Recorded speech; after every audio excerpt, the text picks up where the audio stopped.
আসসালামু আলাইকুম। জুম্মা মোবারক। রোজার আগে এই জিনিসটা শেষ করে নিতে চাই ইনশাল্লাহ।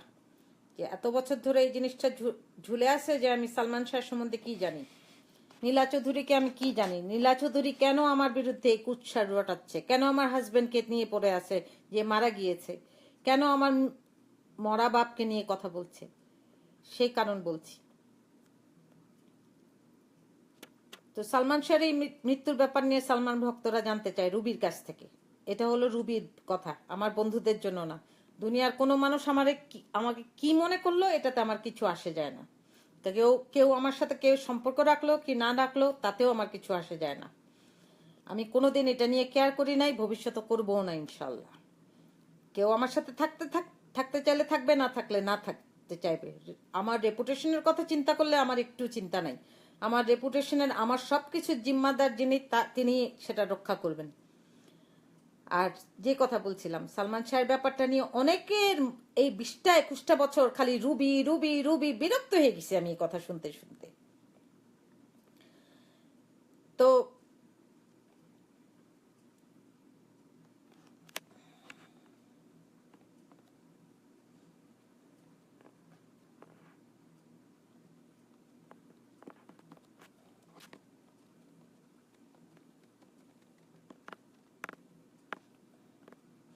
বলছি একটু পরে সবাই ইনভাইট করে দেখি আমার ফ্রেন্ড কে আছে আজকে যে আমার দেখে কথা। একবারও তো জিজ্ঞেস করলো না যে রুবি কি হয়েছিল, বলতে একটু শুনি। একটা মানুষও না। কেন, কি নিয়ে এত লজ্জা? লজ্জা করো কি জন্য? লজ্জা করো না প্লিজ।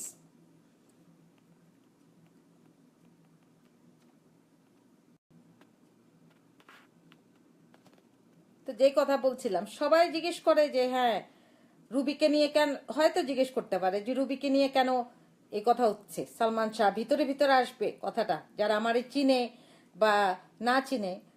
তো একটা জিনিস জানি যে এটা আমার বলা খুব জরুরি, আমার জন্যই দরকার, এবং আমার হাজব্যান্ড যিনি ছিলেন সে মারা গেছে, ওনার জন্যও দরকার। তো আমি যে কথা বলছি যে সালমান শাহর মৃত্যু নিয়ে আমার কি থাকতে পারে, কিছু নাই। ও আমার প্রতিবেশী ছিল, যারা আমারে জানে ওরা জানে সেরকম করে। আমি ইনভাইট করছি কাউকে কাউকে, দেখুক একটুখানি। আমার আর বিরক্ত হয়ে গেছি আমি এই জিনিস নিয়ে যে বাংলাদেশের মানুষ এটা নিয়ে কিছুই করছে না, বাংলাদেশের সরকারও কিছু করে না। কি এমন জিনিসটা এতদিন ধরে এটা পড়ে আসে যে কেউ কোনো সরকারি কোনো কিছু নাই, যে কোন সময় সালমান শাহ মারা গেছে এটা নিয়ে আমার চরিত্র নিয়ে কথা বলা। এগুলি কি কোনো মানে কোনো বুদ্ধি বুদ্ধি যাদের আছে তারা কি এরকম করতে পারে? না, একটু করতে পারে না, আমার মনে হয় না। ফেসবুকে আমার পরিবারকে নিয়ে, আমার চরিত্র নিয়ে, আমার ছবি দিয়ে বারবার মিথ্যা লেখা হচ্ছে। কেউই কোনো কিছু জানছে না, কেউ কিছু বলতেছে না। আহারে, বাংলাদেশের মানুষ বলে যে আমার বন্ধু মানুষ, একটা মানুষও জবাব দেয় না। আমার একটা ছবি পোস্ট করলে সব মানুষ জবাব দিতে থাকে। আমি কোরআনের কোনো বাণী দিলে ওই হাতে গুনটা কোনো কিছু হয়তো লাইক দিবে, হয়তো না তারা দেয়। আর নালে কোনো বন্ধুর, আর আমি যদি আমার এখন ক্যাসিনো তো যে একটা ছবি তুলে পাঠাই, সব দেখতে আসা যাবে। রুবি তো সোজাসুজি কথা বলি, এই জন্য বলি। সব দেখবে, লাইক দিবে, এই কমেন্ট করবে, ওই কমেন্ট করবে। মাথা এইটা নিয়ে মনে হয় যে 15 দিন চলে যাবে। কিন্তু আমি যখন কোনো কিছু পোস্ট করি বা কোনো কিছু শোনার বা কোনো কিছু, ওদের কাছে মনে হয় এটা পাগল মনে হয়। আল্লাহর জিনিস কি জন্য পোস্ট করে? হ্যাঁ, লিখে কি জন্য? আর আমাদের কেন গিল্টি ফিল করায়? সেম ফিলিংস আমার ছিল, চেঞ্জ হয়ে গেছি। অনেক কিছু অনেকে বলতে পারে। তো বিরক্তির এই জিনিস হলো যে বাংলাদেশ গভর্নমেন্ট কি করছে এই সালমান শাহ মরা নিয়ে। এই 20টা 21টা বছর ধরে চলে গেল এই লোক, এই ছেলেটা মারা গেছে। ওর মা এরকম গরুর মতো গাধার মতো এরকম গলা ফাটায় মানুষের চরিত্র হরণের জন্য সবসময় কনস্পিরেসিতে আল্লাহর কাছে দোয়া করার উনার টাইম আছে নাকি আমি জানি না, সেই সাথে আমার টাইমও নষ্ট করতেছে উনি এগুলি পোস্ট করে। জানি আমার টাইম নষ্ট হতেছে, কিন্তু আমারে আল্লাহ সুযোগ দিয়েছে কথা বলার জন্য। এই মহিলার যে খারাপ অবস্থা, উনি যে সালমান শাহর মা, ওনার সাথে এত ভিন্ডিকটিভ মহিলা আমি জীবনে কোনোদিন দেখি নাই। আমি 2005 থেকে কোনোদিন উনি আমার লাইফে কোনোদিন এফেক্ট করতে পারে নাই। যখন সালমান শাহ ফাইনাল রিপোর্ট দিয়ে দিল, ওর ডেথ রিপোর্ট, তখন যে ওর মা একটু চুপ হয়ে গেছিল। তারপর কোত্থেকে 2015-এ আমিও ফেসবুকে গেলাম, যেটা আমি যাই না ইউজুয়ালি। আমি ফেসবুকে গেলাম, যে তারপর ওদের বললাম যে কি বলে, দেখলাম যে এগুলি কি হচ্ছে, কি হচ্ছে করে। তারপর যে দেখতে দেখতে দেখি যে এই তো আমার আমার 14 গোষ্ঠীর চরিত্র হরণের জন্য বসে আছে এই মহিলা। আর তার সাথে সাথে তারপরেও নিজেরে থামিয়ে তারপরেও বললাম যে আচ্ছা ঠিক আছে, চলুক, এইরকম করে চলুক।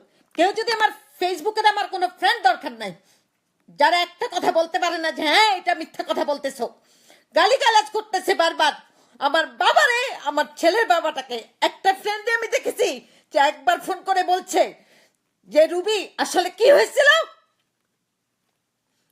আধা বিশ্বাস করে বসে আছো তোমরা না সবাই আমার চরিত্র নিয়ে। আমি এবার তোমাদের সবাই দেখছি, কোনো আর সম্পর্ক রেখো না আমার সাথে, যেরকম ভাবো। এটা কি একটা মানুষ? বাংলাদেশের মানুষ তোমরা ফেসবুকে বলো যে আমার বন্ধু, তোমাদের আমি বলি আরেকটা এক্সপিরিয়েন্স আমার হয়েছিল এককালে, যারা আমার ফেসবুকের বন্ধু তাদের বলছি।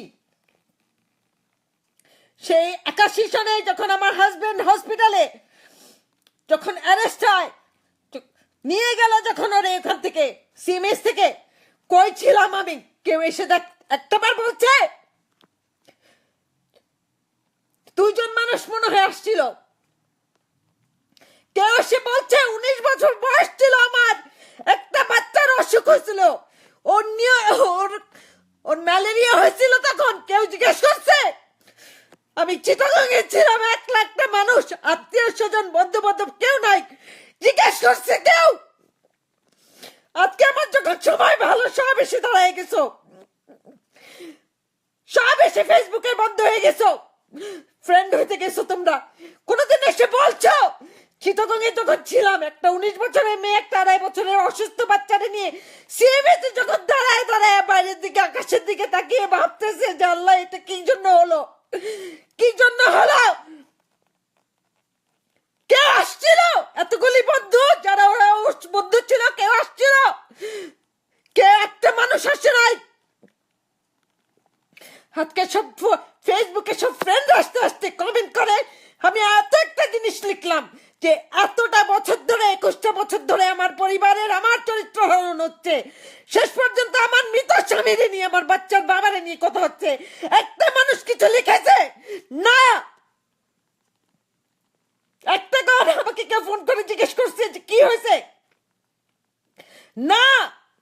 কেন নীলা চৌধুরী আপনারা জড়ালো জিজ্ঞেস করছে কেউ? না।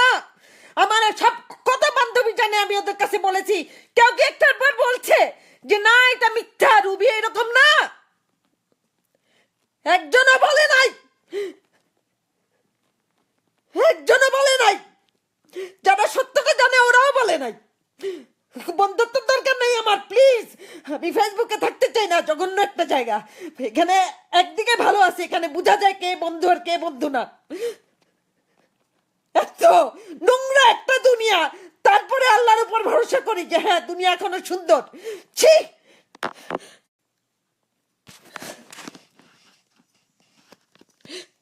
ছি, কষ্ট আর কি বলবো, আর পারবো না।